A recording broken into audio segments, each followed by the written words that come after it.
Vamos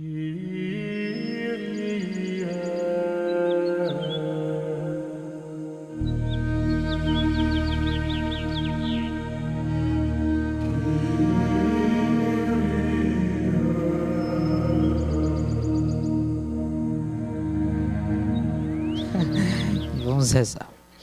Em nome do Pai, do Filho e do Espírito Santo. Amém. Vinde, Espírito Santo, enchei os corações dos vossos fiéis e acendei neles o fogo do vosso amor. Enviai o vosso Espírito e tudo será criado e renovareis a face da terra.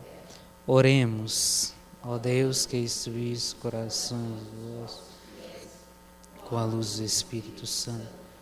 Fazei que apreciemos retamente todas as coisas, segundo o mesmo Espírito, e gozemos sempre da tua consolação. Ave Maria, cheia de graça, o Senhor é convosco. Bendita sois vós entre as mulheres, bendito é o fruto do vosso ventre, Jesus. Santa Maria, Mãe de Deus, rogai por nós, pecadores, agora e na hora de nossa morte. São Bento, São Justino Marte, rogai por nós. Em nome do Pai, do Filho e do Espírito Santo. Amém. Bom, hoje o tema da nossa aula, que não é muito difícil, por isso que eu nem preparei slide, nada, é o artigo que diz respeito à terceira pessoa da Santíssima Trindade. Diz assim: creio no Espírito Santo, Senhor que dá a vida e procede do Pai e do Filho, e com o Pai e o Filho é adorado e glorificado.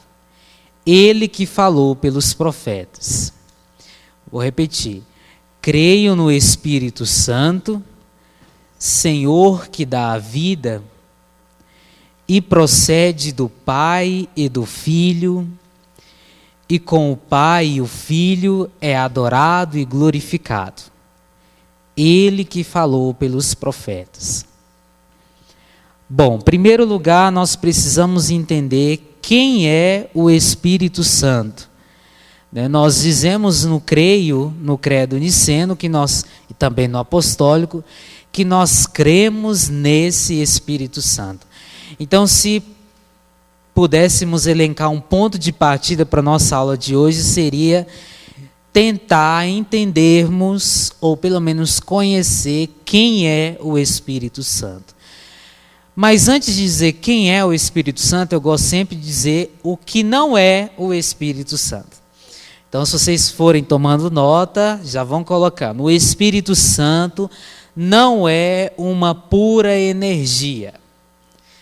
Isso é muito importante que o cristão católico tenha em mente, que Deus, nosso Senhor, especificamente o Espírito Santo, não é uma energia. Como eu disse em algumas aulas passadas, nós não podemos nos relacionar com uma energia. Se alguém tentar se relacionar com energia, eu duvido muito que vai ficar vivo para contar a história. Faça o experimento de enfiar o dedo na tomada, tentando se relacionar com a energia. Não vai dar certo. Então, eu preciso entender isso, que Deus, Ele não é uma energia, algo que eu preciso entrar na órbita, né, para mim estar de bem ou estar tranquilo. Não, Deus não é isso.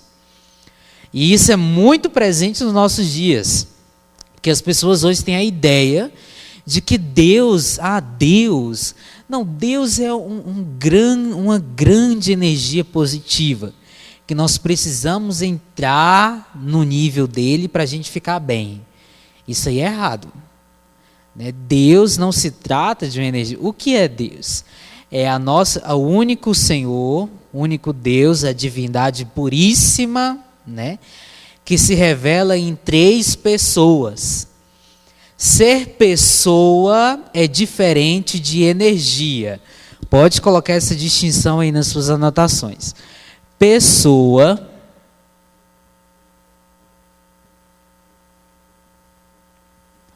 é diferente de energia.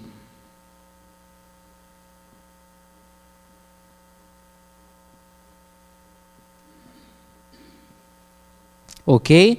Qual a primeira diferença basilar que nós podemos distinguir?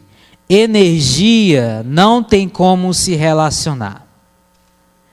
Pessoa sim, com pessoa eu me relaciono, tá bom? Então, em pessoa eu tenho relação, em energia eu não tenho relação. Então, se eu ficar entendendo Deus como uma energia, eu jamais vou me relacionar com Ele. E o pior de tudo, essa energia jamais poderia se revelar a nós. Jamais. Então, muito claro isso, que o Espírito Santo, a terceira pessoa da Santíssima Trindade, já diz o próprio nome. A terceira pessoa não se trata de uma energia. Por quê? Porque a energia eu não me relaciono com ela. O que é relação? Isso, hoje, no nosso mundo contemporâneo, foi deturpando os conceitos, né? Infelizmente, ao tirar a metafísica da sociedade ocidental, sobretudo, a gente foi perdendo o conceito das coisas. Então, por exemplo, hoje se você for falar com um jovem de gozo, ele não entende nada. Entende tudo deturpado, né? Gozo, o próprio sentido da palavra, a ideia de prazer, nós gozaremos do céu eternamente, ou seja, estaremos com o prazer perpétuo de estar com o nosso Senhor. Não tem nada a ver com o que se prega hoje, né? Então é muito importante que tenha-se os conceitos muito claros. Quando eu falo de relação, eu preciso me relacionar, eu me relaciono com uma pessoa e não com a energia, é o quê? Eu entro em contato com ela e ela entra em contato comigo. Tá? A relação é sempre recíproca. Eu dou o passo, mas a pessoa, o meu interlocutor, também dá o passo dele. Ok? Então você pode se relacionar somente com pessoas. Não tem como se relacionar com um animal. Ah, mas o meu cachorrinho me responde. Mas é porque ele como é que diz? Adestrado? Né? Isso, justamente para isso, para te responder. Não tem uma espontaneidade nele, né? Não tem uma liberdade, não tem nada disso. Ok? Então, quando eu falar de relação, eu estou dizendo, diz respeito a isso. Eu entro em contato, tenho uma comunicação e o meu interlocutor também tem uma comigo. Ok? E isso acontece no nosso relacionamento com Deus. Você pode falar com Deus que Ele vai te responder. Ele vai te responder nem que seja com silêncio. Porque o silêncio também é resposta de Deus. Aquilo que nós rezamos no Pai Nosso, seja feita a vossa vontade, tem que estar sempre presente na oração, na relação do cristão. Porque às vezes a gente pede alguma coisa para Deus, mas Deus sabe que isso não é benefício para a nossa alma, para a nossa salvação. Então Ele não vai te dar. Porque Ele não enxerga agora, Ele enxerga lá na frente. Ele é onipotente, Ele é onisciente. Então, às vezes a gente fica anos pedindo uma coisa para Deus e Ele não concede, é porque isso não faz bem para você. Sobretudo para a tua alma. É o que eu gosto sempre de dizer, às vezes a gente pede a Deus que abençoe a minha amizade com alguém e a amizade só dá errado. É porque Deus sabe que com essa amizade você pode se perder, você pode ir para a condenação, e o seu amigo, entre aspas, também. Então Ele priva, não vão ser amigos não. É melhor ganhar os dois não sendo amigo do que perder os dois sendo amigo. Então até o silêncio de Deus é resposta, né? Eu sei que o silêncio de Deus dói, e dói muito para nós que somos humanos, né? Mas é necessário. Às vezes Ele vai silenciar mesmo, tá bom?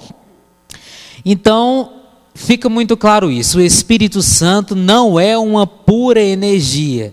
Ele é a terceira pessoa da Santíssima Trindade. Se eu pudesse aplicar uma prova aqui, dizendo quem é o Espírito Santo, ele é a terceira pessoa da Santíssima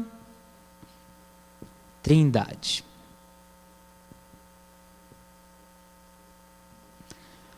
Por que se diz terceira? Quer dizer que ele é inferior aos outros? Não. Né? Em primeiro lugar, não há nenhuma referência bíblica de onde o Pai veio. Quem é o Pai? A primeira pessoa da Santíssima Trindade. Não temos nenhuma referência, nem na Bíblia, nem nos padres da igreja, em lugar nenhum, né, dizendo de onde o Pai veio. Então, pela lógica, ele é a primeira pessoa da Santíssima Trindade, ok? Mas a Sagrada Escritura nos revela, o Senhor Jesus diz que ele veio do Pai. Então, por revelação, nós entendemos que ele é a segunda pessoa da Santíssima Trindade, porque ele veio do Pai. Ele é igual ao Pai em natureza, que é a natureza divina, e ele é gerado do Pai. Então, ele é a segunda pessoa da Santíssima Trindade. E o Espírito Santo é a terceira pessoa, por quê? Porque vem do Pai e do Filho. Muitos padres da igreja entenderam que o Espírito Santo seria o amor, né, entre o Pai e o Filho. Esse amor eterno e mútuo, né, esse amor divino entre os dois, aí seria a presença do Espírito Santo, a pessoa do Espírito Santo. Então, em primeiro lugar, fica muito claro isso. Ele é a terceira pessoa da Santíssima Trindade. Quantas pessoas tem na Santíssima Trindade? Ainda bem, né? 3. Isso mesmo. Então, o Espírito Santo é a terceira pessoa da Santíssima Trindade. Veja como nós, Escola da Fé, nós já estamos caminhando para o final, né, dessa temática. Nós já estamos trabalhando a terceira pessoa da Trindade. Já trabalhamos o Pai, todas as suas características, o Filho, com todas as suas características, e agora o Espírito Santo, tá bom? Então, basicamente é isso. Quem é o Espírito Santo, então? 1, 2, 3. É a terceira pessoa da... Ok. Então, quando disser terceira pessoa, não quer dizer que ele é inferior aos demais, tá? Por quê? Porque ele é Deus também. Tá? O Espírito Santo também é Deus.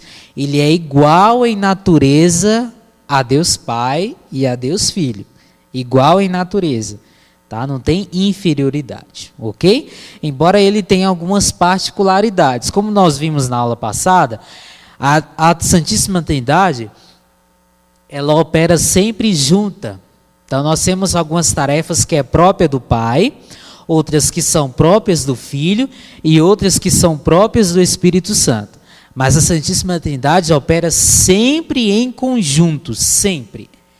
Quer ver um exemplo? Abra a Bíblia de vocês em Gênesis capítulo 1, por favor. Gênesis capítulo 1. Eu vou abrir aqui no meu celular. No princípio, Deus criou o céu e a terra. Bom, em primeiro lugar, quem foi que criou o céu e a terra? Deus. Deus é revelado em quantas pessoas? 3.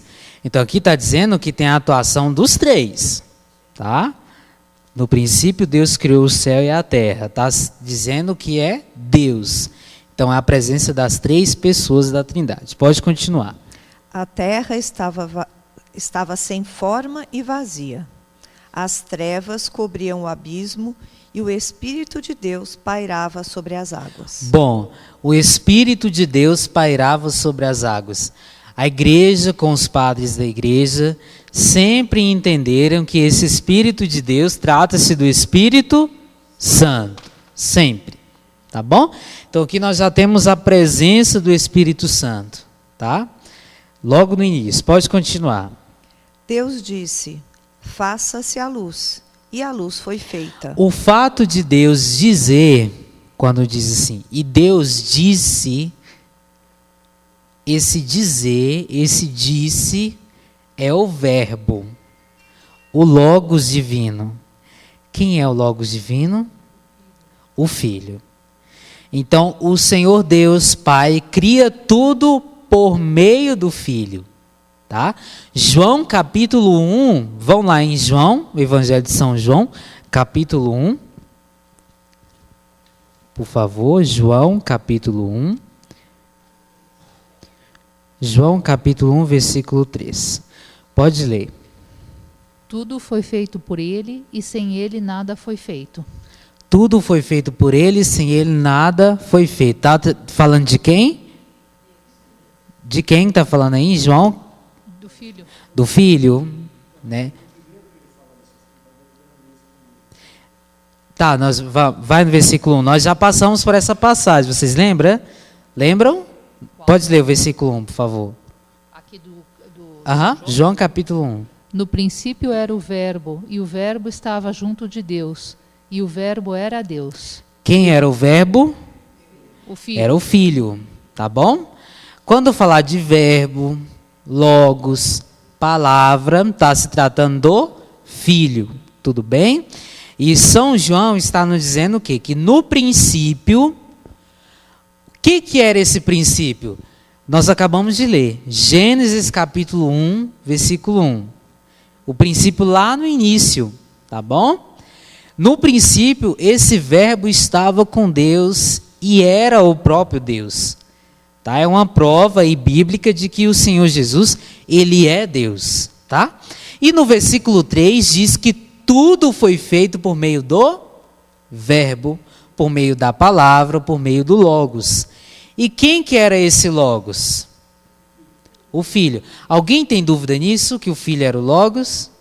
Alguém tem dúvida? Não? Tranquilo? Muito obrigado. Tranquilo todo mundo? E logo depois nos outros versículos diz que esse verbo se encarnou e habitou entre nós. Nesse mesmo capítulo diz, tá bom?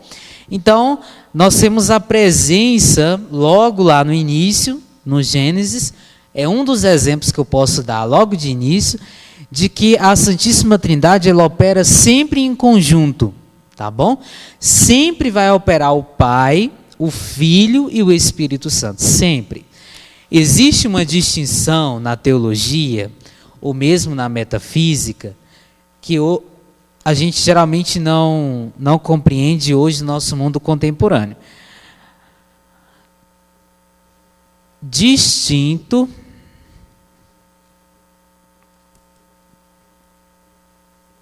é diferente de separado.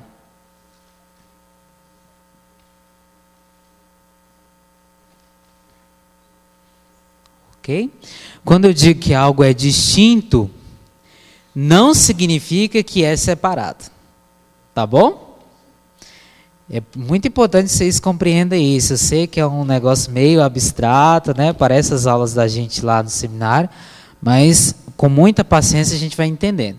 Distinto não é a mesma coisa que separado. Então, as três pessoas da Santíssima Trindade são distintas.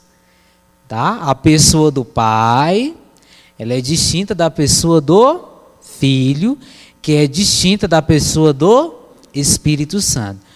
Mas elas não são separadas. O que significa isso? Sempre que tiver a pessoa do Pai, também teremos a pessoa do Filho e também teremos a pessoa do Espírito Santo. Tudo bem? Então fica muito claro isso, que distinto é diferente de separado. Tá? Não juntem isso como um sinônimo, tá bom? Então não vão entender assim, quando eu falar da pessoa do Pai, quer dizer que o Filho tirou férias e o Espírito Santo também. Não, ele sempre opera em conjunto, tá bom? Então nesse primeiro tópico já podemos fechar, nós já sabemos quem é o Espírito Santo. Quem é o Espírito Santo? O que não é o Espírito Santo? Uma energia. Cadê o microfone? Eu vou perguntar a alguém agora. Então vamos lá. Vamos lá. Eu quero que alguém responda para mim por que o Espírito Santo... Sim, deixa ela perguntar aí. Pode passar o microfone para ela, por favor. Essa pessoa ou esse lugar me dá muita energia. Qual é a diferença dessa que você está falando aí? Bom, quando você fala que uma pessoa te dá uma energia, bom, isso aí já é um pouco diferente. Veja só, essa energia que nós entendemos é a ideia de se sentir bem ou mal, né? Por exemplo, assim, essa pessoa me dá uma boa energia. A ideia aqui de energia quer dizer que ela me faz sentir bem, tá? Ou esse lugar me dá uma má energia, quer dizer que esse lugar não me faz sentir bem, tá bom? É diferente dessa concepção aqui, como você perguntou, né? Porque quando nós falamos de energia, é justamente a ideia de energia aqui, é mais ou menos a compreensão de se sentir bem, tá? Por exemplo, pode pesquisar depois na internet, tem muita gente que acredita que Deus é uma energia. O que se faz quando Deus é energia? Não, eu tento entrar em contato com Ele apenas para me sentir bem. Por exemplo, tem teorias erradas dizendo o seguinte: não, se você estiver no mesmo nível, na mesma órbita que a divindade celestial, tudo vai bem na sua vida. Você vai conseguir se dar bem no seu casamento, vai conseguir se dar bem no relacionamento com seus filhos, vai conseguir se dar bem na sua vida financeira. Tá? Então veja como reduz o nosso Pai Celestial a uma mera energia. O que é Deus nessa concepção? É um sentir-se bem. Só isso. Quando eu não me sinto bem, é porque eu não estou nessa mesma órbita que é essa energia positiva. Tá bom? Então quando a gente diz, voltando lá, que uma pessoa me traz uma boa energia, é que ela me faz sentir bem. Tá? Eu não estou dizendo que isso não exista. Tá? A gente está fazendo apenas uma separação das coisas aqui. Pode existir isso? Pode existir isso? Não tenha medo de responder. Pode existir isso? Sem problema. Né? Tem gente que eu não me sinto bem mesmo. Eu procuro evitar, inclusive. Né? Não tenha medo, gente. Olha, é muito errado você ficar...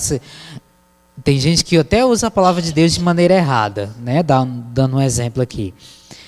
Já vi pregadores dizendo assim: Paulo apóstolo diz, suportai-vos uns aos outros. Então significa que por mais que eu não goste da pessoa, eu tenho que estar ali suportando ela, porque a Bíblia mandou eu suportar. Não tem nada a ver isso. Sabe o que Paulo está dizendo do suporte? É suporte de suportar assim, ó, ser base. Esse palco é suporte desse ambão. Entendeu? Então é isso. Suportai-vos uns aos outros é ser suporte um do outro. Ok? Leva bem lá o microfone para a Sheila. Então suportar é isso, é ser suporte para o outro, tá? Não tem nada a ver de ficar se aguentando, né? Ah, não, Paulo mandou suportar uns aos outros. Então a pessoa que eu menos gosto é aquela que eu vou andar abraçado, amarrado para sempre, porque Paulo mandou eu suportar. Não tem nada a ver. Viu? Suportai-vos uns aos outros é ser suporte para o irmão. Por exemplo, quando eu não gosto de alguém, eu não gosto da pessoa, a voz dela me irrita, ela é flamenguista, ou ela é São Paulina, ou ela é santista, eu gosto de corintiano, né? E eu não gosto dela de jeito nenhum. A minha atitude com ela é o quê? Rezar por ela. Rezar pela pessoa é ser suporte também, entendeu? Quando eu não gosto demais de uma pessoa, não gosto de jeito nenhum, reze pela pessoa, isso é ser suporte também.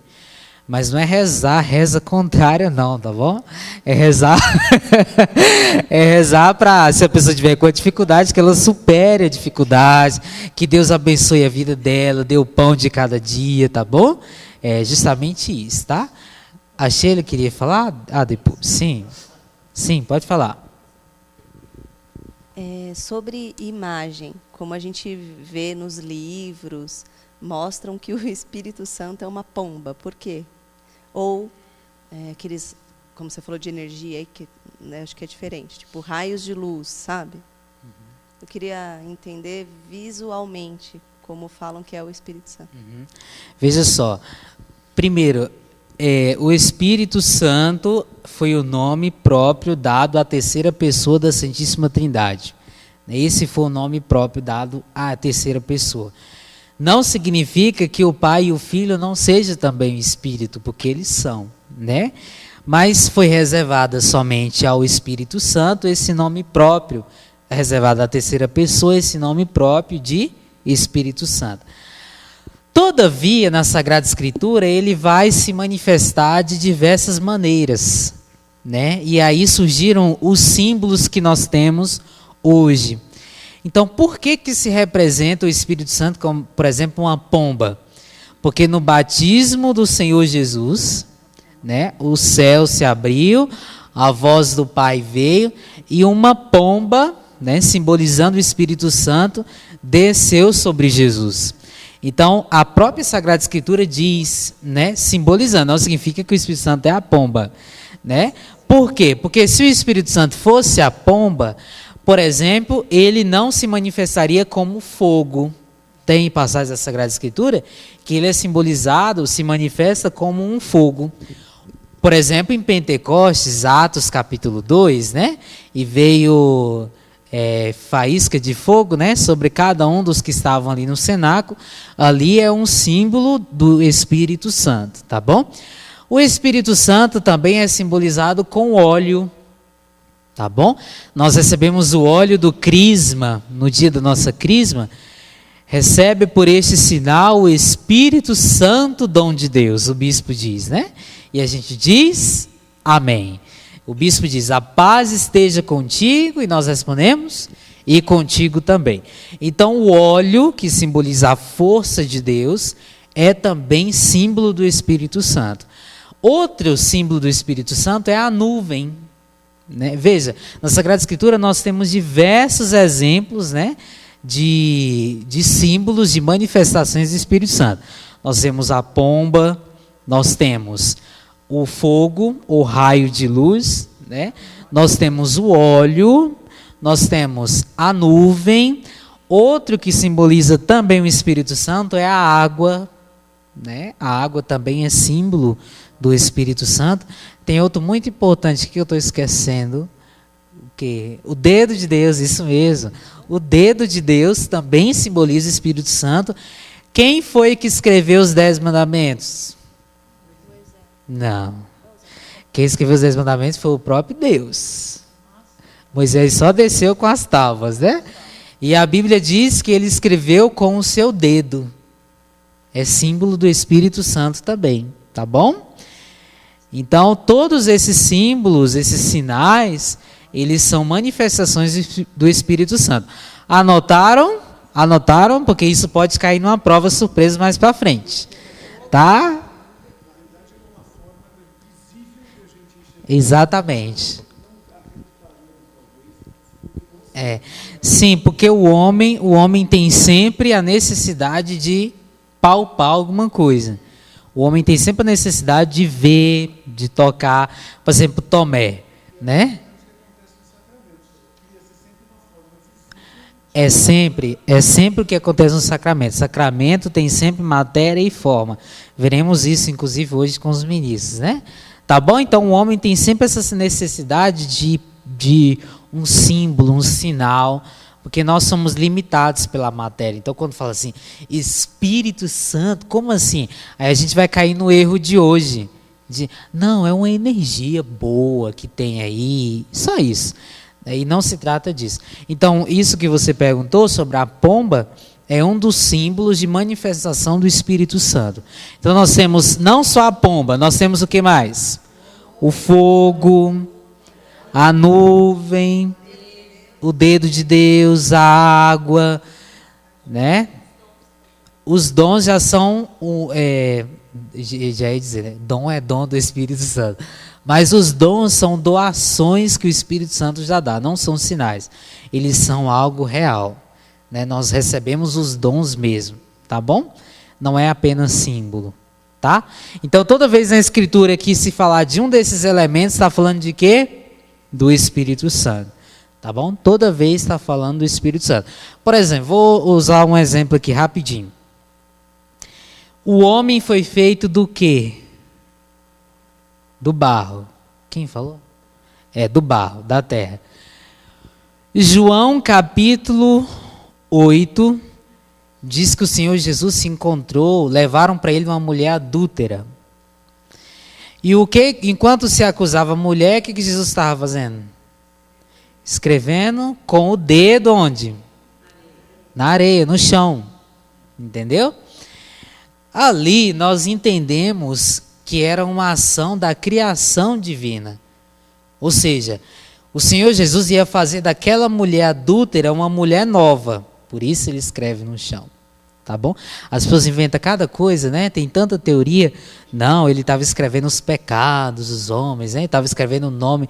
Não, isso é em segundo plano. Ali, na verdade, ele estava, né, indicando que aquela mulher seria uma nova criatura. Tá? A presença do barro ali. E ele escrevia com o dedo, que simboliza o quê? O Espírito Santo. Aquela mulher seria recriada agora com o Espírito Santo. Entendeu? Então veja como esses símbolos, toda vez que vocês lerem na Escritura, não é muito difícil. Ao ler já identifica isso. Tá bom? Quem fez Escola da Fé e fez provas surpresas, com certeza vai saber entender tudo depois. Tá bom? Só um minutinho, deixa só a Sheila. Vai, Sheila. Desistiu? Thales, só uma dúvida. É certo a gente dizer que uma pessoa está cheia do Espírito Santo? Ah, é um debate enorme, né? É um debate enorme, né? Veja só, vou dizer as duas linhas que nós temos, né? Depois eu vou dizer o que eu penso, tá bom? Nós temos a ideia de que o Espírito, as pessoas entendem que é correto dizer sim, que uma pessoa ficou cheia do Espírito Santo, né? Sem problema. E outra linha diz que não, que isso não é correto, porque o Espírito Santo, ele não rouba a consciência de ninguém. Então, ao dizer que a pessoa ficou cheia do Espírito Santo, quer dizer que ela foi controlada inteiramente pelo Espírito Santo. Essa é uma outra linha, tá bom? Então, essa linha, por último, eles dizem que não é correto dizer que uma pessoa está cheia do Espírito Santo. Outros dizem que sim, sem nenhum problema. Qual é a minha opinião, né? A minha humilde opinião. Eu não vejo nenhum problema em dizer que a pessoa está cheia do Espírito Santo. Nenhum. Por quê? Porque, embora recebemos o Espírito... Onde que a gente recebe o Espírito Santo?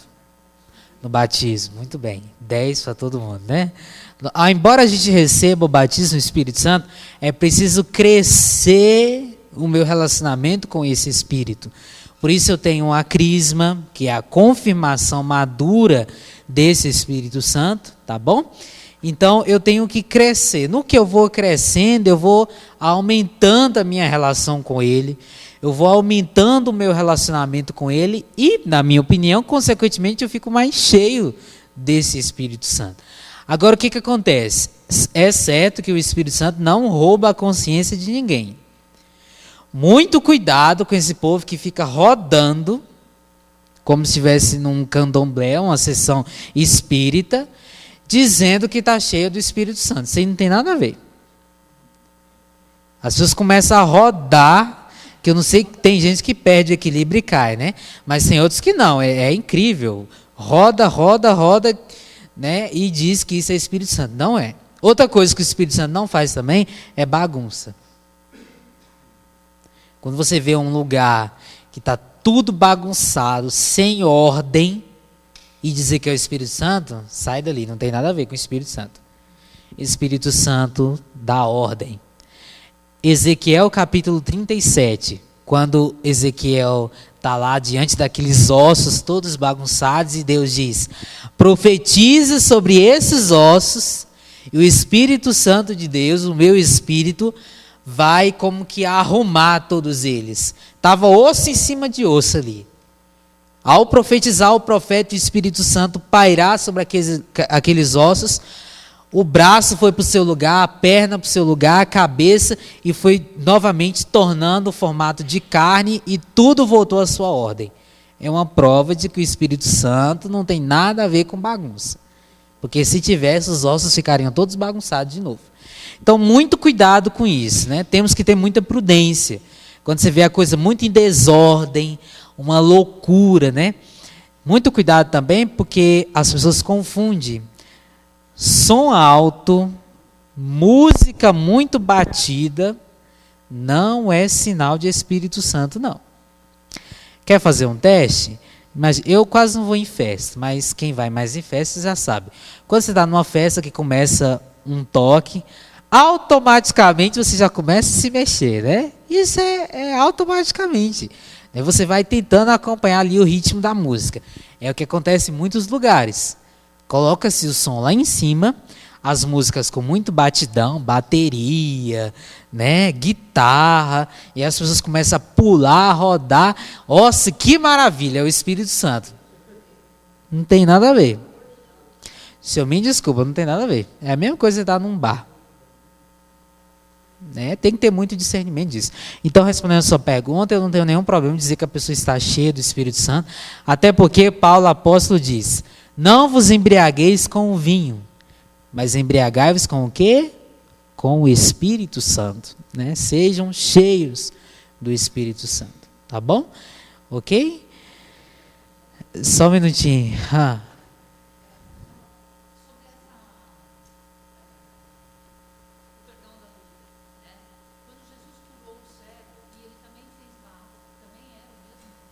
Também, nós vemos também a mesma coisa, né? Porque veja só, ela perguntou se quando Jesus curou o cego e fez a saliva ali com o barro, foi a mesma coisa da mulher adúltera. Sim, veja só, todas as vezes que nós lemos esses relatos, nós vemos que tratava-se de pessoas que estavam excluídas, pessoas que eram tiradas para fora do convívio social, né?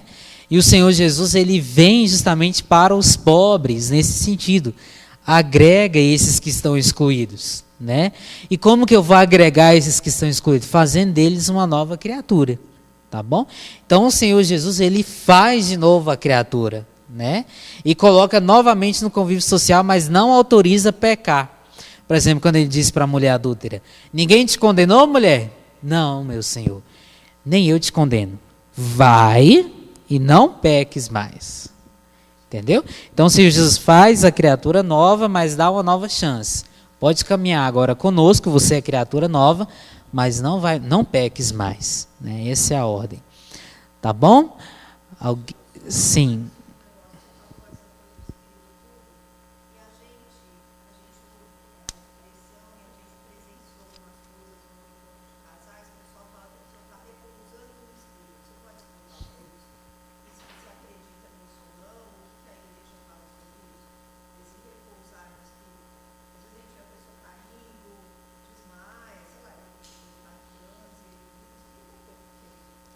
Entendi.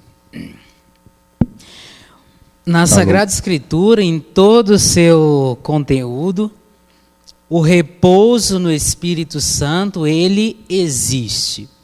Né? Corretíssimo o repouso no Espírito Santo.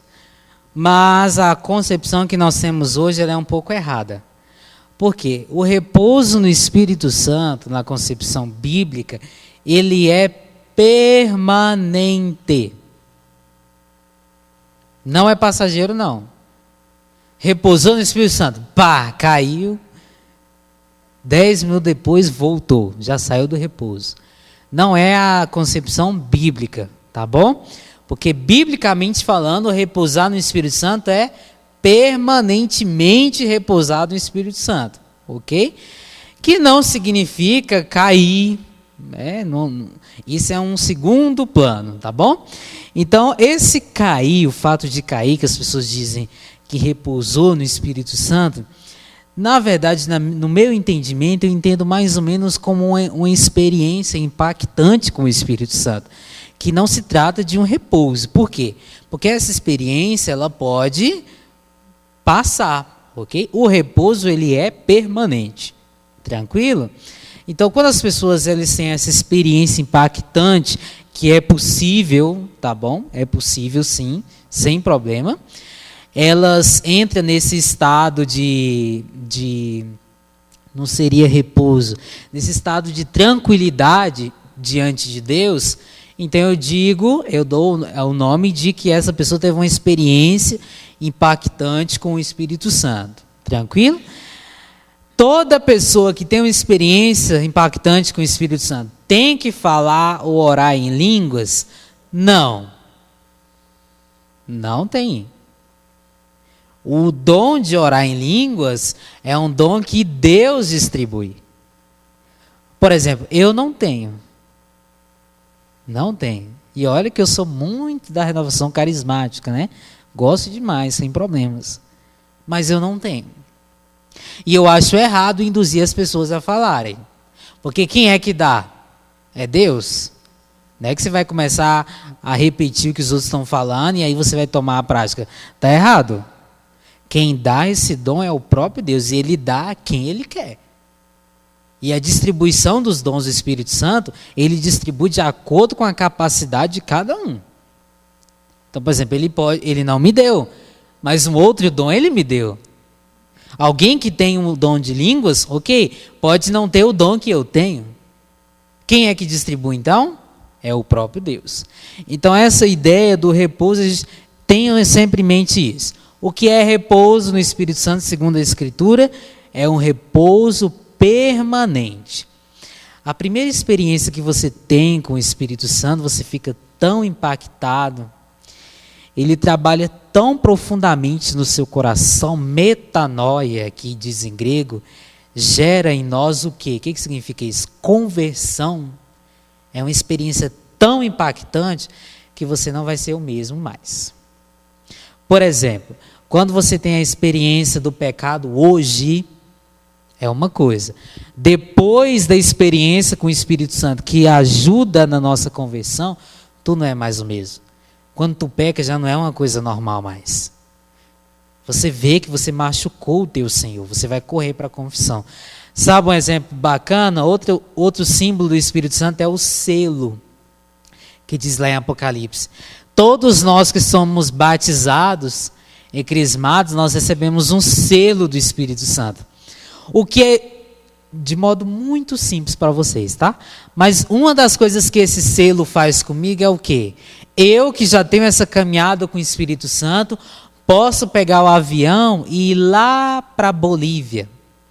Chegar lá, sentar num bar, ficar rodeado de mulheres, muita cachaça, muita conversa vã. Ninguém está me vendo, mas tem alguma coisa dentro de mim, me dizendo assim, o selo que você tem não convém com esse lugar. Alguma coisa dentro de mim quieta, dizendo, o selo que eu tenho não me faz estar aqui, por mais que não tenha nenhum conhecido. Mas o que eu tenho, essa experiência com o Espírito Santo, é Ele que está movimentando meu coração, dizendo assim, aqui não é teu lugar não, rapaz. Ninguém está me vendo. Ok? Então é o que eu estou dizendo, um exemplo, né? Eu posso chegar ali no, sei lá, na 25 de março, chegar lá num botequinho, não sei nem se tem boteco lá, né? Deve ter, né? E tem gente lá? Um falou que tem gente que conhece. Tô brincando. Eu posso chegar lá, não conheço ninguém daquele lugar. Aí eu peço um carotinho lá. Né? O Espírito Santo vai falar, vai trabalhar no meu coração dizendo assim, tu não é disso não. O seu selo não tem nada a ver com isso. Não estou dizendo que beber é pecado, tá bom? Nós já falamos sobre isso. Então, eu estou dizendo, em suma, para a gente dar um intervalo já. Depois da experiência que você tem com o Espírito Santo, tu não será mais o mesmo. Não. Não será mais o mesmo. São Paulo diz, né? Eis que éramos homens velhos, mas agora somos novos em Cristo, por meio do Espírito Santo. Então, muito cuidado. Trabalhar com o Espírito Santo é muito lindo, mas não pode se negligenciar ele. Tá bom? Inclusive tem um pecado contra o Espírito Santo, né? Que é o pecado que não tem mais perdão. Tá bom? Então, não sei se eu respondi você, é essa ideia. O repouso ele é permanente, tá? Agora essas experiências de cair, enfim, eu classificaria elas como uma experiência impactante, que é possível, sim, é possível. Por exemplo, eu já tive colegas no seminário. No seminário, a nossa adoração ao Santíssimo, ela é em silêncio, né? É silêncio absoluto. Não tem música, não tem nada. E eu já tive um colega de seminário, não aqui, mas lá no Tocantins, que a gente estava naquele silêncio e ele começou a chorar. A gente até pensou que tinha acontecido alguma coisa, mas ele dizia que não sabia porque ele começou simplesmente a chorar. Então foi uma experiência impactante que ele teve, né? Ele começou a chorar. eu poderia dizer assim, foi um modo, humanamente falando, que ele teve para colocar para fora essa experiência incrível que ele estava tendo, né? Então, muito cuidado. Outra coisa que deve se tomar muito cuidado é o seguinte, cuidado na hora de apontar o dedo, tá? Porque às vezes a gente fala que tem que ter muito discernimento. Quando eu digo que uma coisa não é do Espírito Santo e é do demônio, cuidado, porque tu pode estar pecando contra o Espírito Santo. E aí, ó, guilhotina, tá bom? Então, muito cuidado, muito discernimento. Quando a igreja não sabe, qual é a atitude dela? Alguém sabe? Quando a igreja não sabe uma coisa, ou ela não tem muita clareza, o que ela faz? Investiga, mas enquanto isso ela faz o quê? Fica em silêncio. Por exemplo, a igreja está em silêncio ainda sobre o Medjugorje. É Nossa Senhora, não é? A igreja está em silêncio. Ela não disse nem que é e nem que não é. Enquanto não tiver a prova ali, a igreja fica em silêncio. Então, quando tu não souber, faça como a igreja, fique em silêncio. Porque aí ninguém vai ter nenhum problema. Amém? Antes de começar, eu quero... Cadê o microfone? Passar para a Sheila. Ela vai fazer uma pergunta que eu não respondi ela pessoalmente, que eu acho que é bem crucial para todos entenderem. Me desculpa se eu vou acabar com a fé de alguém, mas enfim. É tranquilo, né? Pode falar, Sheila, pode perguntar. Então, Thalisson, você tinha falado do repouso, explicou que é uma experiência no Espírito Santo, né? Na sequência eu já ia perguntar sobre oração em línguas e você já me explicou. Agora, o que eu ia te perguntar é sobre imposição de mãos. Existem muitas igrejas carismáticas que a gente vê o pessoal indo naquelas filas em oração, as pessoas impondo as mãos, rezando ali, falando dessa questão de impor a mão para descer o Espírito Santo, alguma coisa assim. Nesse momento, às vezes, as pessoas têm essas experiências do Espírito Santo. Isso é certo? Isso é correto? O que acontece? A imposição de mãos é um tema muito mal compreendido hoje. E nós temos que ter muito discernimento, porque veja só, imposição de mãos na cabeça, quem pode fazer é somente o pai, a mãe e quem tem o sacramento da ordem. Entendido? Não só o padre. Quem tem o sacramento da ordem? O padre, quem mais? O bispo, quem mais? O diácono, tá bom? Quem tem o sacramento da ordem é o padre, o bispo e o diácono, né? Então, quem pode fazer imposição de mãos? O pai, a mãe e quem tem o sacramento da ordem. Mãos na cabeça, somente esses. Outro não está, biblicamente falando, não está autorizado, não. Né? Agora, o que acontece? Eu vou rezar por alguém.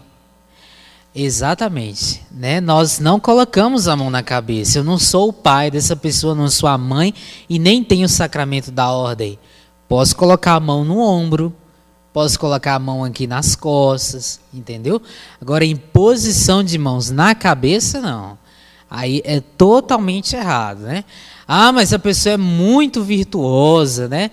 Mas está errado, né? Quem pode, vamos repetir então? Quem pode? O pai, a mãe e quem tem o sacramento da ordem, tá bom? Por mais que seja pecador, desgraçado, mas ele pode. Se ele tem o sacramento da ordem, é pai ou a mãe, pode impor a mão na cabeça sim, sem problema, tá bom? Agora os demais não. Não estão autorizados para fazer isso não.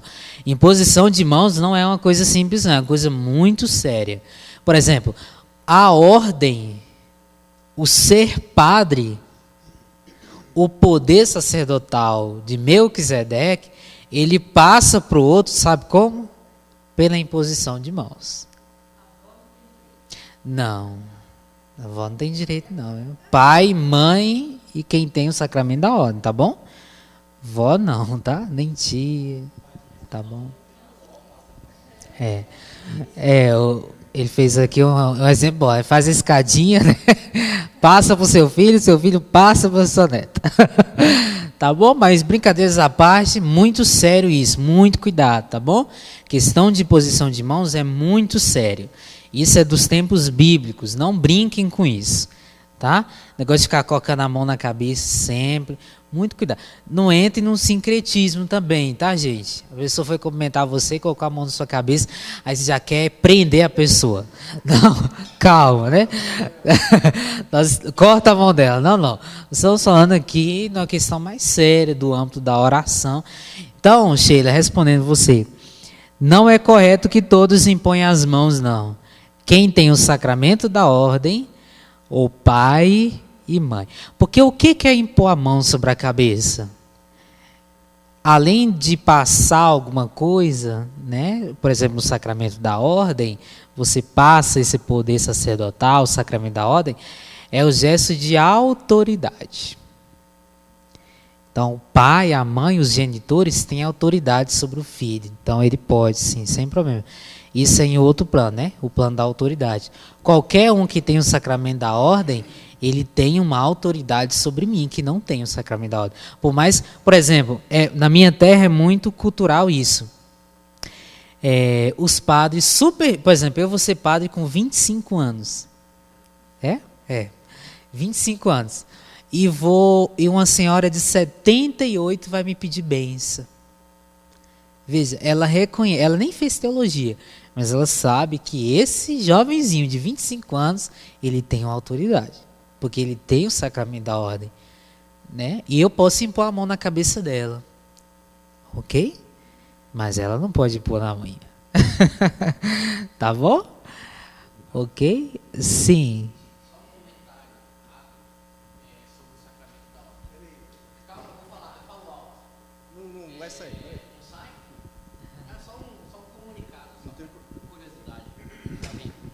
Se alguém não presenciou uma ordenação, seja diaconal ou seja presbiteral, aqui na Diocese vai ter algo interessante no dia 7 de outubro, que vai ter a ordenação de, acho que 4 ou 5 diáconos, e no mesmo dia a ordenação presbiteral de um diácono permanente.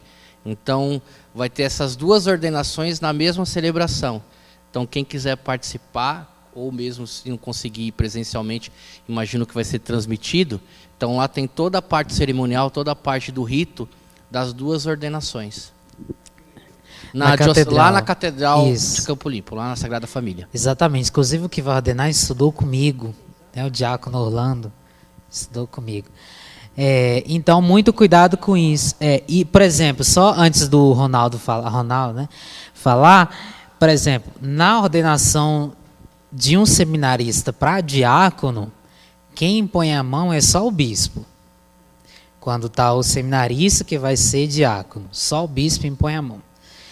Quando é diácono que vai para padre, o bispo impõe a mão e todos os padres presentes impõem a mão. Os diáconos não.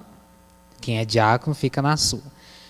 Quando é a ordenação de um padre para bispo, só os bispos impõem a mão. Então veja essa questão da imposição de mãos no aspecto da autoridade, tá bom? E também tem o fato, para se fazer um bispo, tem que ter 3 bispos. Na igreja nós temos isso. Quando você vai, por exemplo, vamos supor, eu não vou usar o exemplo de mim, que Deus me livre e guarde isso, mas vamos supor que o padre Felipe, não, o Espírito Santo não pode deixar, né? Vamos supor que o padre Felipe foi escolhido para ser bispo. Então, ele, na ordenação dele, terá 3 bispos para fazê-lo bispo, né? Para consagrá-lo bispo. E os outros padres assistem ali, né? Eles não participam tanto na imposição de mãos, mais nada. Também tem um fato engraçado, muito curioso, na ordenação de diácono não tem unção, é só imposição de mãos. Na ordenação de diácono para padre, se unge as mãos. E na ordenação de padre para bispo, se unge a cabeça. As mãos não mais, tá bom? Vamos lá. O Papa, na verdade, Papa é um título, né? O Papa, ele é bispo também. Ele é o bispo de Roma. Mas acima dele não tem mais ninguém a não ser o próprio Cristo, né? Tá bom? O cardeal também é um título. Também. O cardeal pode ser bispo ou pode ser um padre. O arcebispo também é um bispo com o título de arcebispo. Tá bom? É título. Cardeal é título, arcebispo é título, papa é título. Agora, no grau da ordem, nós só temos esses 3. Diácono, presbítero, que a gente chama de padre, e o episcopado, que a gente chama de bispo. O papa, ele é um bispo. Qual é a diocese do papa? Roma. A mãe de todas as outras dioceses. Tá bom? E o cardeal, ele é também um título. Por exemplo, o Catalamessa, que foi criado cardeal recentemente, ele não é bispo. Não. Pode. Não. Por exemplo, se ele foi escolhido para ser papa, aí tem que ordenar ele bispo. Tá? Porque o papa é um bispo. Ele disse que não queria ser ordenado bispo, né? E o papa concedeu sem problema. Mas ele é um padre normal. Tá bom? Ok? Vamos lá, Ronaldo. Thales, você se importa de eu ler um trechinho aqui da Bíblia falando dos dons espirituais, dos carismas? Atrapalha aqui ou não tem problema? Eu vou deixar você ler. Se você ler, vamos ver se você vai acertar se isso é dom ou carisma. Porque dom e carisma é a mesma coisa? Não. Manda brava, vai. Posso? Pode. Tá bom. Ele começa falando os carismas. Irmãos, não quero que vocês fiquem na ignorância a respeito dos dons espirituais. Vocês sabem, só para dizer, isso aqui está em 1 Coríntios 12, tá? Vocês sabem que estavam iludidos quando eram gentios e eram levados para os ídolos mudos. Por isso eu lhes faço saber que ninguém falando pelo Espírito de Deus jamais irá dizer Jesus é maldito. E ninguém pode dizer Jesus é o Senhor a não ser pelo Espírito Santo. Deus a serviço do bem comum. Existem diferentes dons, mas o Espírito é o mesmo. Existem diferentes ministérios, mas o Senhor é o mesmo.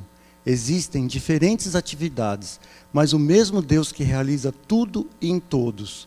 A cada um é concedida a manifestação do Espírito para o bem comum, pois, por meio do Espírito, a um é dado uma palavra de sabedoria, e a outro uma palavra de ciência, segundo o mesmo Espírito.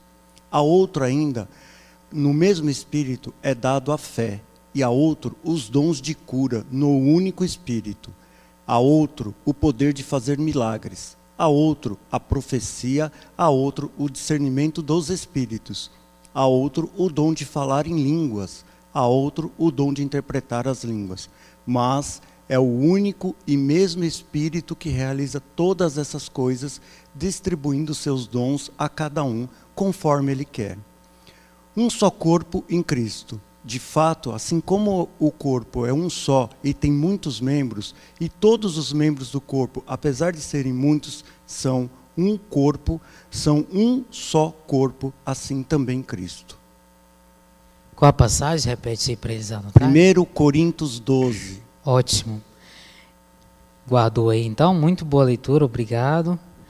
Inclusive em 1 Coríntios 11 vai falar sobre o uso do véu. Por que vocês não estão de véu? Paulo mandou usar o véu. O que aconteceu, mulheres? Saberiam responder isso?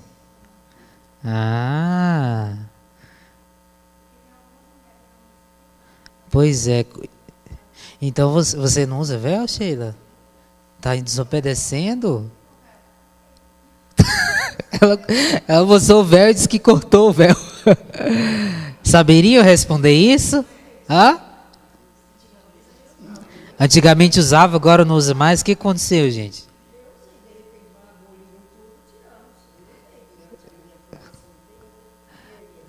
Vamos ver, vou deixar com essa pulga atrás da orelha de vocês. Pode usar, não pode? Como é que é isso? Tá bom? Vamos lá. Então, respondi sobre a imposição de mãos. Quem pode pôr a mão, então? Exatamente. Oi, desculpa.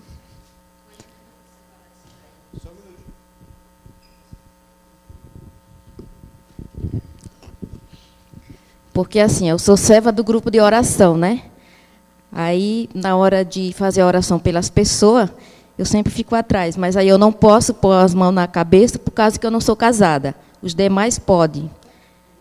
Aí me falaram isso, falaram assim, que é porque quem está em pecado é mais fácil se manifestar do que a pessoa que está recebendo a oração. Uhum. Aí eu tirei a dúvida agora. Então eles também não podem. Não. Pois é, por isso que eu falei logo no início. Desculpa se eu for acabar com a fé de alguém, né? Tá bom? Gente, tenha sempre consciência de que imposição de mãos é algo muito sério, né? É muito sério. Muito cuidado, tá bom? Vamos lá. Tenho 30 minutinhos para a gente trabalhar sobre essa questão que nunca foi resolvida entre o Ocidente e o Oriente. Ah, pulga atrás da orelha, não vou falar agora não. Não. Pode, não pode, como é que vai ser isso? Tarefa de casa para vocês, mulheres. Não vão aparecer aqui de véu na próxima vez, hein? Dizendo que é eu. Tá bom. Não respondi não, porque Paulo manda usar. E aí? Eu quero que vocês gravem uma coisa. Texto sem contexto gera pretexto, que vira cabresto. Eu vou repetir em grego para você anotar. Estou brincando. Texto sem contexto gera pretexto, que vira cabresto. Tá bom? Lembra da suportai-vos uns aos outros? É texto sem contexto, que virou pretexto, que muita gente estava no cabresto e foi libertado hoje, né? Mandou, tá em 1 Coríntios 11. Tem que ver o texto dentro do contexto para não gerar pretexto e não virar um cabresto. Tá bom? Mas ele mandou, tá lá em 1 Coríntios 11. A mulher não precisa usar o véu necessariamente na de agora, porque foi dado a ela o cabelo para servir de véu. É o que está em 1 Coríntios 11. Mas, por exemplo, a igreja recomendava no direito canônico até 1900 usar o véu. A minha aqui disse que acabou. O que acontece? Eu vou deixar essa pulga atrás da orelha. Escola da fé é isso. Escola da fé é ir para casa inquieto. Ir para casa nem que seja com raiva do professor que deu uma prova surpresa e eu tirei 0, aquele seminarista. Chega em casa querendo pular do 4º andar. Não vai no 4º, vai para o 11º. Tá bom? Vamos lá. Eu falo isso com os meus catequizandos, né? Os meus catequizandos ficam com raiva. Ah, você passou essa tarefa, eu vou pular do andar. Eu falo, qual andar que você mora? O 3º. Eu falo assim, não, vai para o 12º, que aí já faz um... Bom, vamos lá. Vamos repetir todo mundo no 3 e consegue entender minha letra? É para dizer isso aqui também. 1, 2, 3.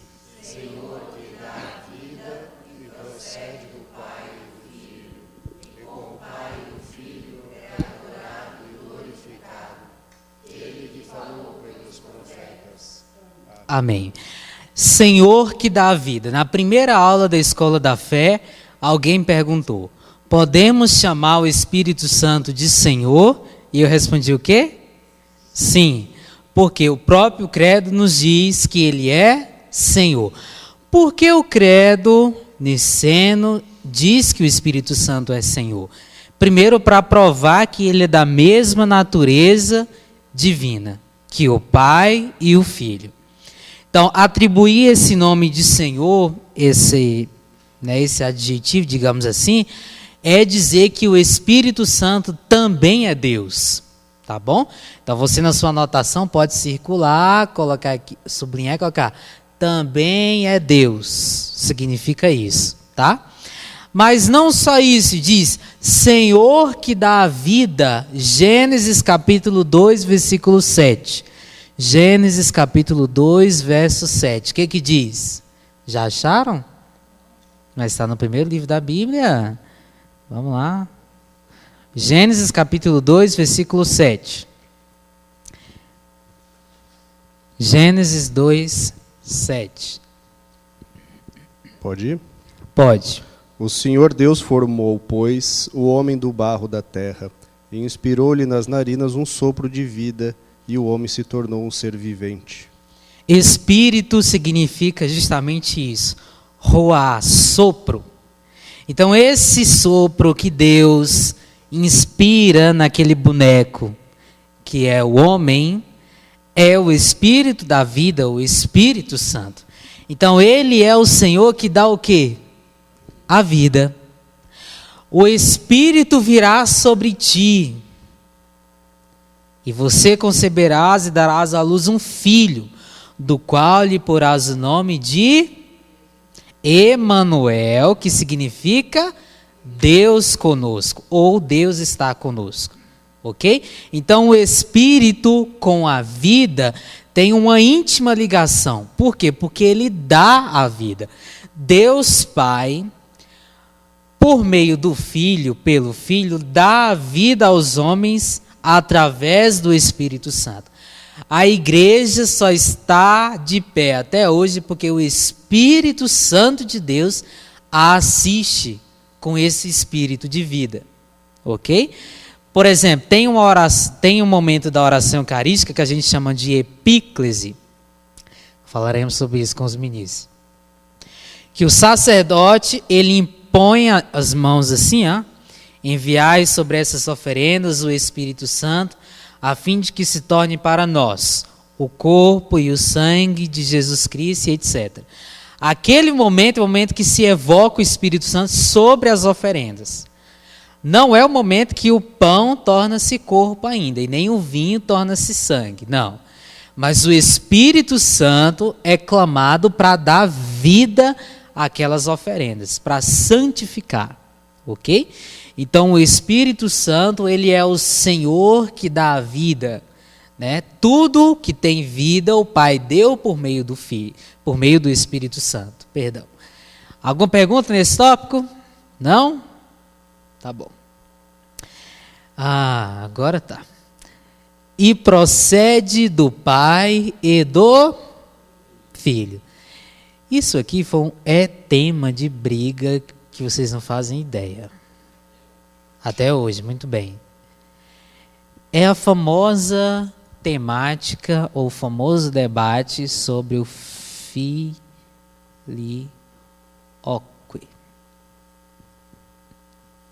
O que significa isso? E do filho, tá? Essa parte aqui, ó. E do filho. O credo está dizendo que quem é que procede do Pai e do Filho? O Espírito Santo. O credo está dizendo o quê? Que ele procede de quem? E do Filho. Mas os gregos, os ortodoxos, não acreditam nisso. Eles também são católicos, têm o sacramento válido, têm a sucessão apostólica. Sempre, por exemplo, se você está numa cidade que não tem a igreja latina, nossa, e tem só os ortodoxos, você pode ir para a missa, sem problema. É válido, válido, válido, tá bom? Mas eles não acreditam nisso aqui. No que eles acreditam? Que o Espírito Santo, ele procede só do Pai. Tá bom? Então, eu tenho o Pai, eu tenho o Filho, e eu tenho o Espírito Santo. Eles acreditam que o Espírito Santo procede de quem? Só do Pai. Mas nós, latinos, não acreditamos que é só do Pai. O credo está dizendo que é de onde? Do Pai e do Filho. Ele vem também do Filho. Nós temos algumas provas, digamos assim, bíblicas para isso. Gente, até hoje eles têm essa discussão, viu? Até hoje. Quando foi o concílio de Nicéia? Que ano foi o concílio de Nicéia? É?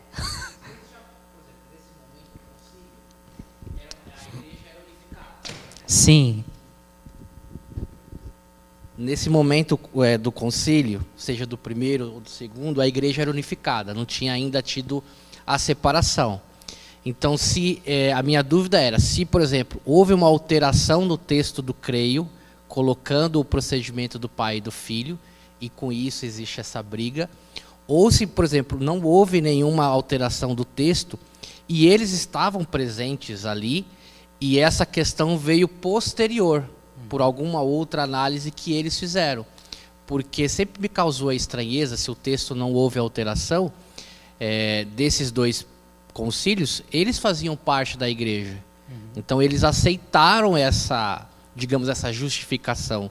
E o que levou depois essa questão da briga do filioque até hoje, entre a igreja latina e a igreja ortodoxa. Então, houve sim uma alteração, entendeu? Na época que estavam todos juntos, não se tinha essa percepção, né? Isso foi uma questão posterior.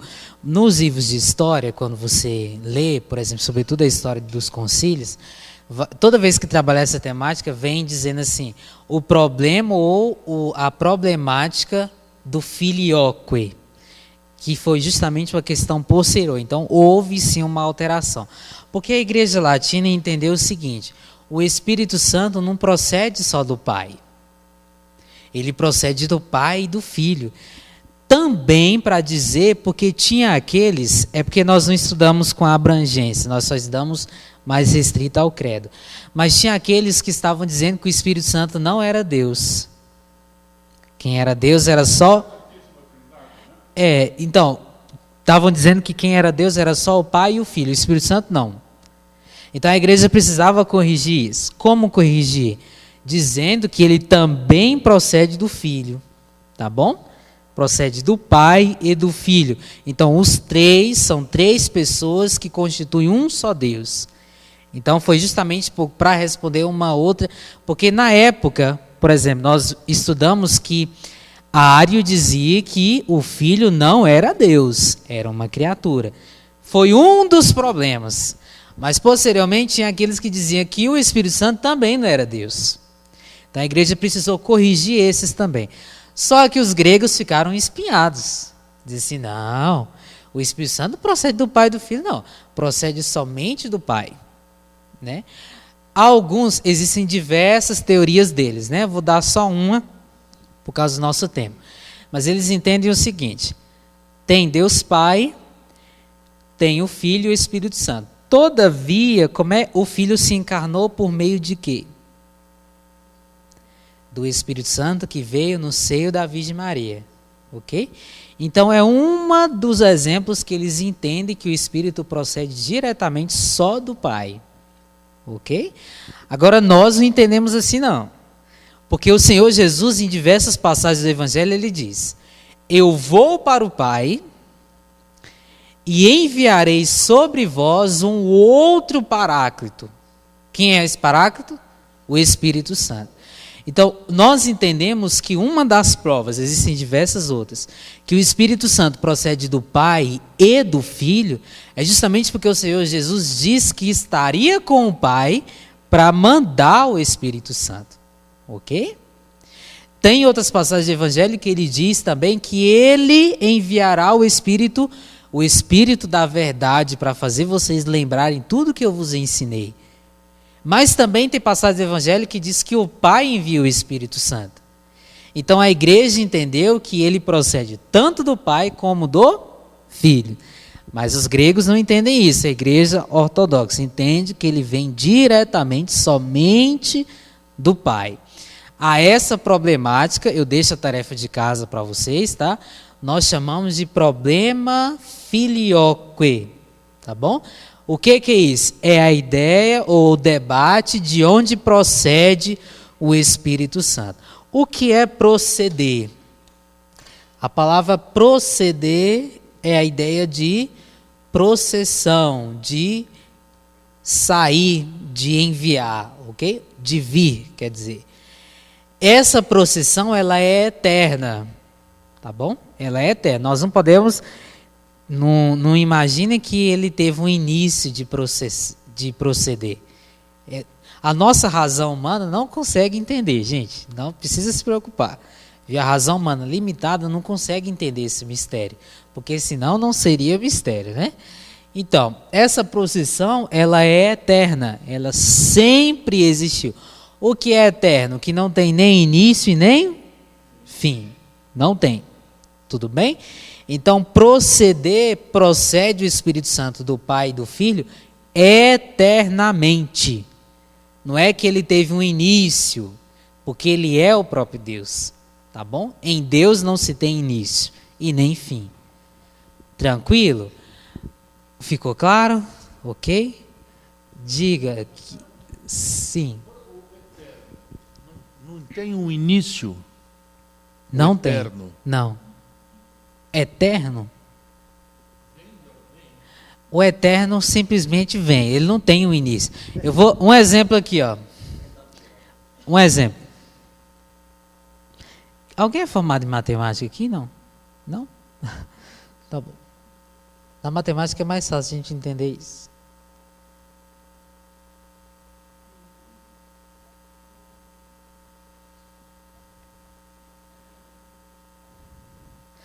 Isso é eterno.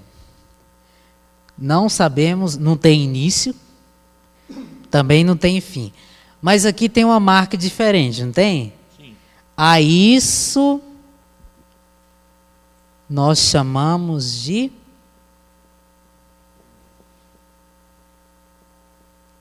tempo. Nós estamos dentro do tempo. Nós seremos inseridos na eternidade. Não é que nós iniciaremos uma eternidade, não. Por exemplo, a Juliana, né? A Juliana está aqui, ó. Tão magrinha aqui. Ela vai ser inserida na eternidade, tudo bem? Não é que a eternidade vai ter um início, tá bom? Ou ela pode ser inserida na eternidade. Estou brincando. Mas ela vai ser inserida na eternidade. Essa é a nossa esperança. Então, nós estamos dentro do tempo. Por isso que a gente não consegue entender muita coisa. Por quê? Porque nós estamos limitados pelo tempo. Lembra que eu falei que é inútil, Santo Agostinho diz isso, né? Perguntar o que Deus fazia antes de criar o mundo. Ok? Porque se perguntar isso, você já coloca um tempo em Deus. Fazer coisa é dentro do tempo. Entendeu? Fazer coisas é estar dentro do tempo. Nós que estamos aqui, ó. Mas lá é eterno. Tá? Veja que a eternidade é muito... É lógico isso, né? A eternidade é muito mais sublime, muito maior do que nós. Então, por esse desenho, fica muito... Guardem esse desenho, tá? Olha, não tem nenhum... Esses pontos continuam, tá? Continuam aqui, ó. Não, continua ainda. Continua. Aqui também continua, tá bom? Aqui, ó. Isso aqui continua, tá bom? Aí eu vou chegar lá na paróquia, enfim. Tá bom? Jesus está aqui, na eternidade. Mas Jesus estava aqui, e ele veio, que a gente chama de quê? Encarnação. Viveu em toda a condição humana, exceto o pecado, morreu, ressuscitou. Na sua ascensão, ele entrou na eternidade de novo. Só que é muito sublime, sabe por quê? Porque o Senhor Jesus vem com sua natureza divina só. Assume a natureza humana, e quando ele morre, ressuscita e sobe ao céu, ele leva a natureza humana. Então nós também estamos lá na eternidade com ele. Ainda bem, né? Isso deve ser um motivo de alegria para nós. Então, respondendo, Jesus está aqui na eternidade, tá? Ele esteve aqui dentro do tempo, tá bom? Esse tempo, nós temos um termo em grego, cronos, né? Que é o nosso tempo. Nós tentamos colocar um tempo em Deus, mas aqui não se tem tempo. Em grego a gente chama de kairos. Tá bom? Que em grego significa tempo oportuno. Mas é simplesmente para distinguir que na eternidade tem um tempo, entre aspas, muitas aspas, e para nós tem um outro tempo que é super limitado. Nasci, morri, acabou o tempo. Ok? Isso Tempo só para nós, sim. Um detalhe só que exatamente esse kairos que diferencia a eternidade onde Deus está em luz inacessível para onde nós iremos, né?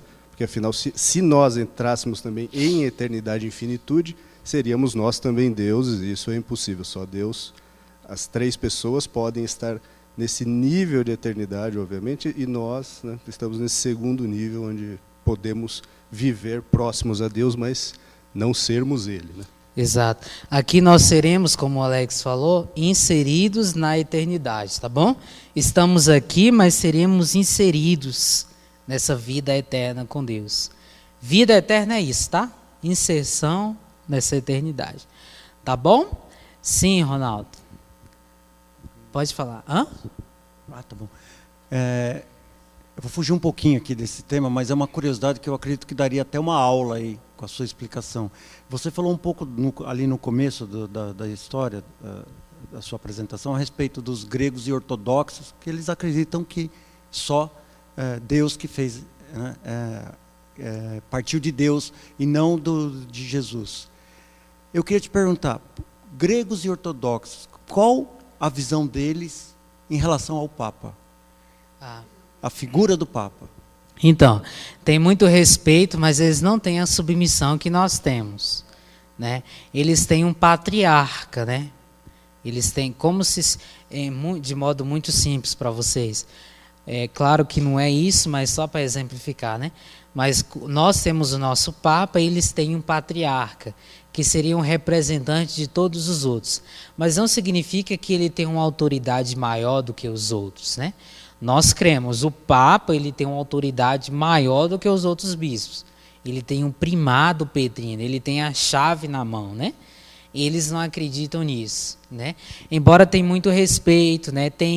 Eles concelebram juntos, em algumas ocasiões, se você pegar na internet, tem diversas missas que tá os patriarcas, né? Um patriarca e o Papa lá junto, tá bom? E eles seguem os preceitos católicos igual a gente, da mesma forma, com Eucaristia e tudo, sim, da mesma? Uma missa parecida com a nossa? Sim, embora assim. tenha um outro rito, né? Tem um outro rito da Santa Missa, mas é tudo válido, tá bom? Tudo válido. Por exemplo, uma pessoa que é batizada na igreja ortodoxa, a igreja católica, sem problema, você está batizadíssimo. Ou a comunhão também, A diferença, eu vou falar hoje, inclusive, nos ministros. A diferença da Eucaristia, sabe qual é? Nós temos um pão fermentado ou sem fermentar? O deles é fermentado, né? O deles é fermentado. O nosso não. O nosso seria o pão ázimo, né? Isso, exatamente. E é muito lindo o rito ortodoxo, viu? Eu vou até mandar o link no grupo para vocês verem o tanto que é bonito. É muito bonito mesmo. Mas nós temos a Igreja Católica Apostólica Romana, que é linda também. Tá bom? Vamos terminar então? Compreendido, não vou perguntar se está compreendido, porque nem esse povo compreendeu direito, né? Mas ficou mais ou menos claro sobre isso. Nós cremos que o Espírito Santo procede de onde? Do Pai e do Filho, tá bom?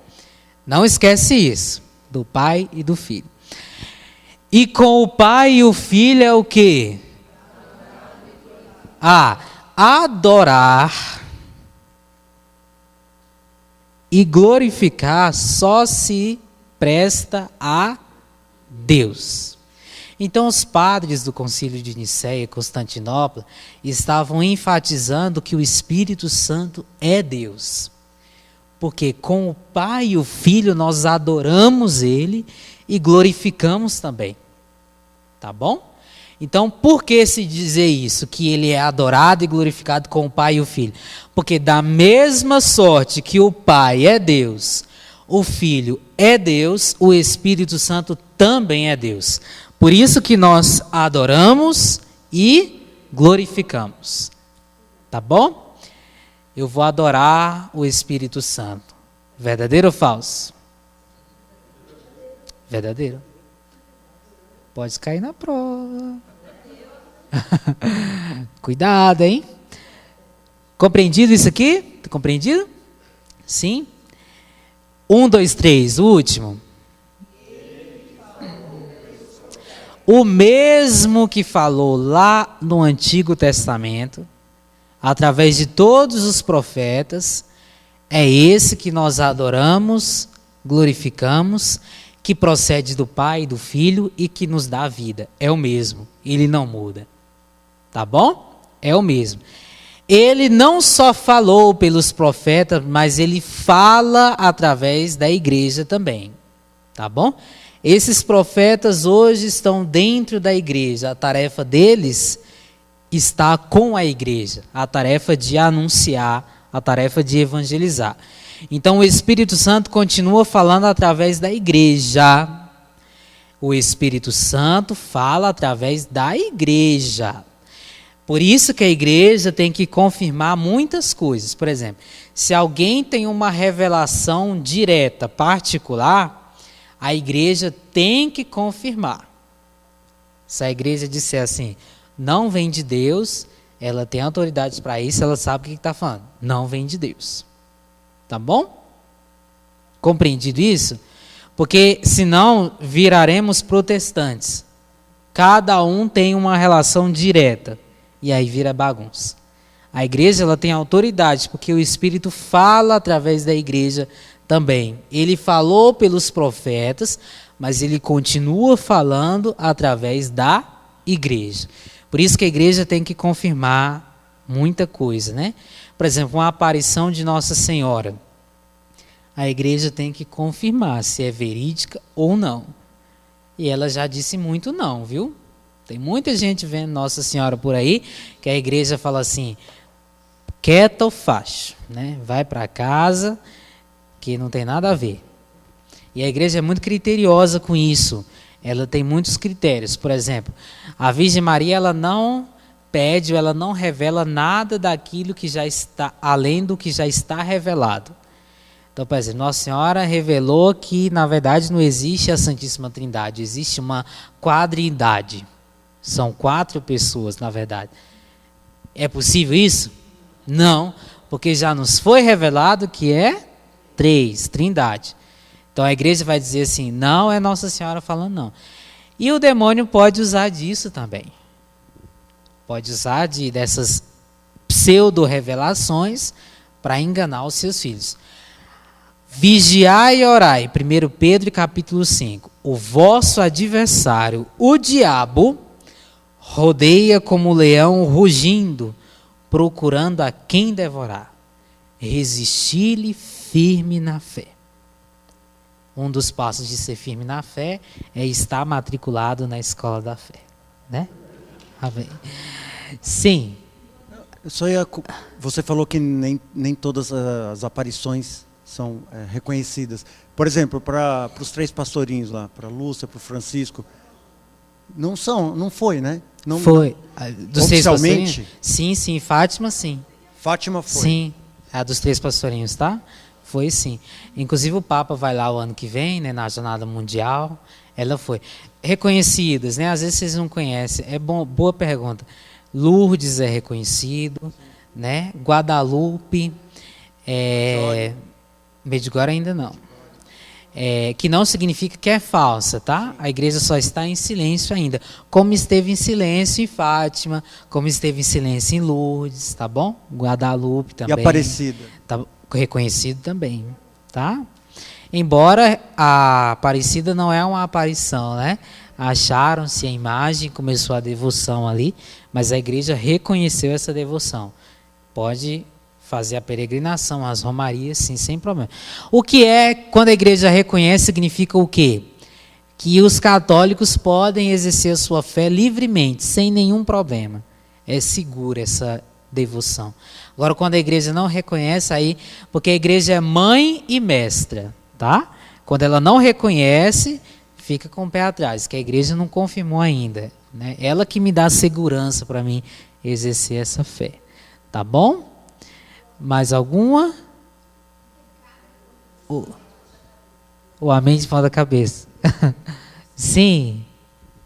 Pecado contra o Espírito Santo, eles não reconhecerem que procede de Jesus, isso chega a ser pecado? Não. Pecado contra o Espírito Santo, uma das coisas cruciais do pecado contra o Espírito Santo é atribuir a demônios aquilo que Deus fez, ou que é próprio de Deus, tá bom? Isso que é pecado contra o Espírito Santo.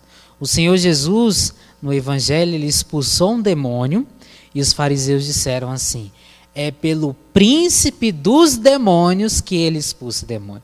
Aí Jesus fala assim: todo tipo de pecado será perdoado, mas aquele que pecar contra o Espírito Santo, esse não lhe será perdoado. Então quer dizer o quê? O pecado contra o Espírito Santo? Atribuir aos demônios aquilo que é propriamente de Deus.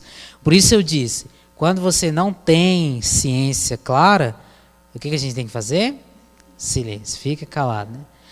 Mas será que eu já pequei contra o Espírito Santo?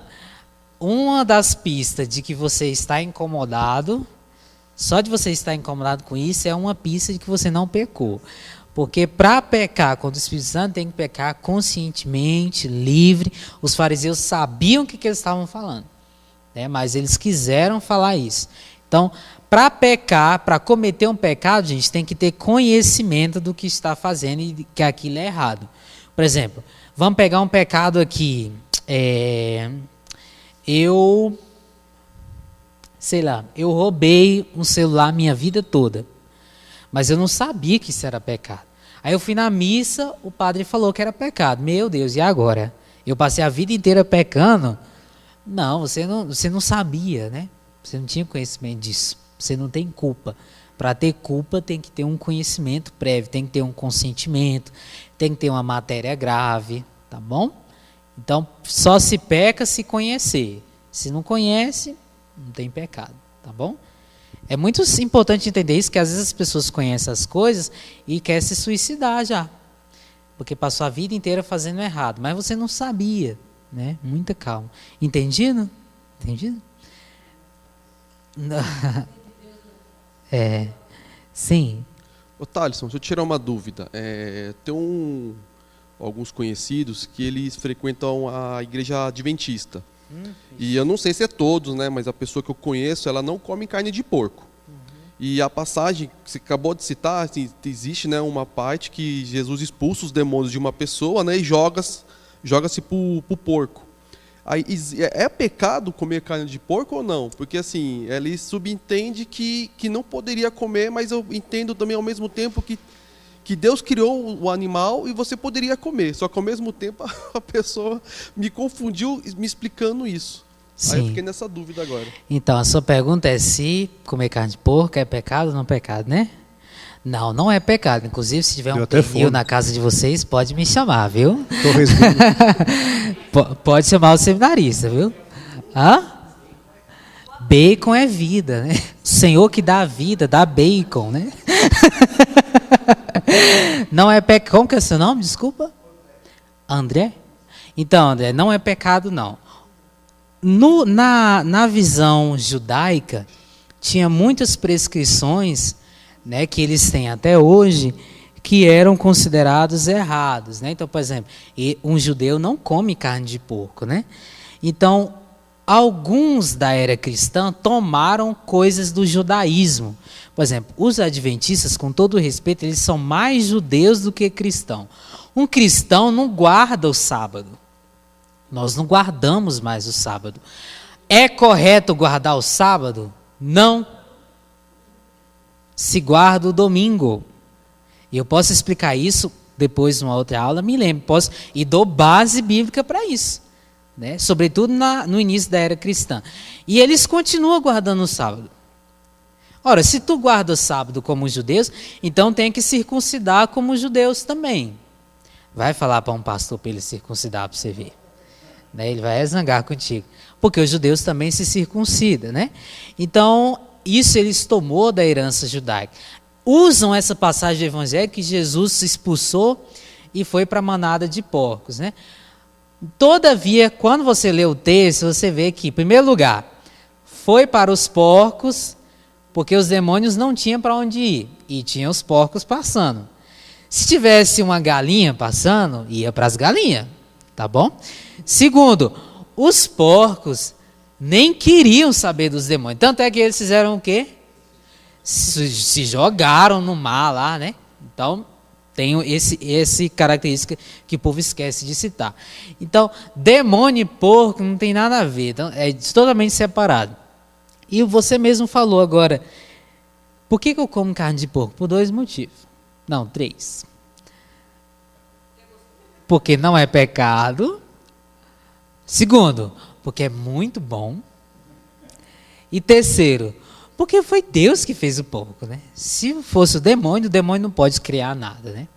Quem cria é Deus, ex nihilo, cria do nada, né? Então, respondendo a sua pergunta, pode comer porco tranquilo, chama o seminarista também para um almoço com uma carninha assada, ele vai gostar muito, viu? Feijoada, eu só não como a pele do porco na feijoada, mas o resto eu como tudo. Não é o que entra no corpo, né? Mas o que sai do Exatamente, seu coração. não é o que entra que torna o homem impuro, mas o que sai. Então ficou respondido, ficou muito claro. Saindo daqui, pode passar no açougue, aquele pernil, bacon, bravo, vai ser bom, né? Amém, gente? Por último é o amém. De cabeça para baixo, porque a aula hoje foi muito complicada, né? Mas ficou mais ou menos compreendido? Sim ou não? Sim. Amém significa assim seja, eu confirmo. Hã? Não, porque eu escrevo assim também. Né? Eu também escrevo assim. Eu escrevo assim também. Eu não sei de onde veio isso, mas escrevo assim também, tá bom?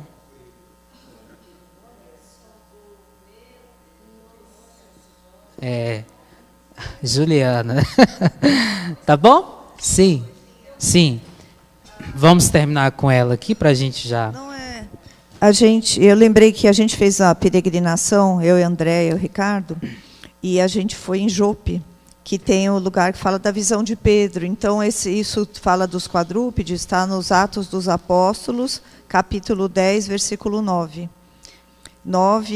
De 9 até 16. Pode repetir a passagem? Sim, Atos dos Apóstolos, capítulo 10, versículos de 9 a 16. De 9 a 16. Aí fala exatamente sobre isso, dos quadrúpedes, e aí se o André quiser consultar, é bem interessante. Ótimo, muito obrigado. A visão de Pedro. Amém? Amém.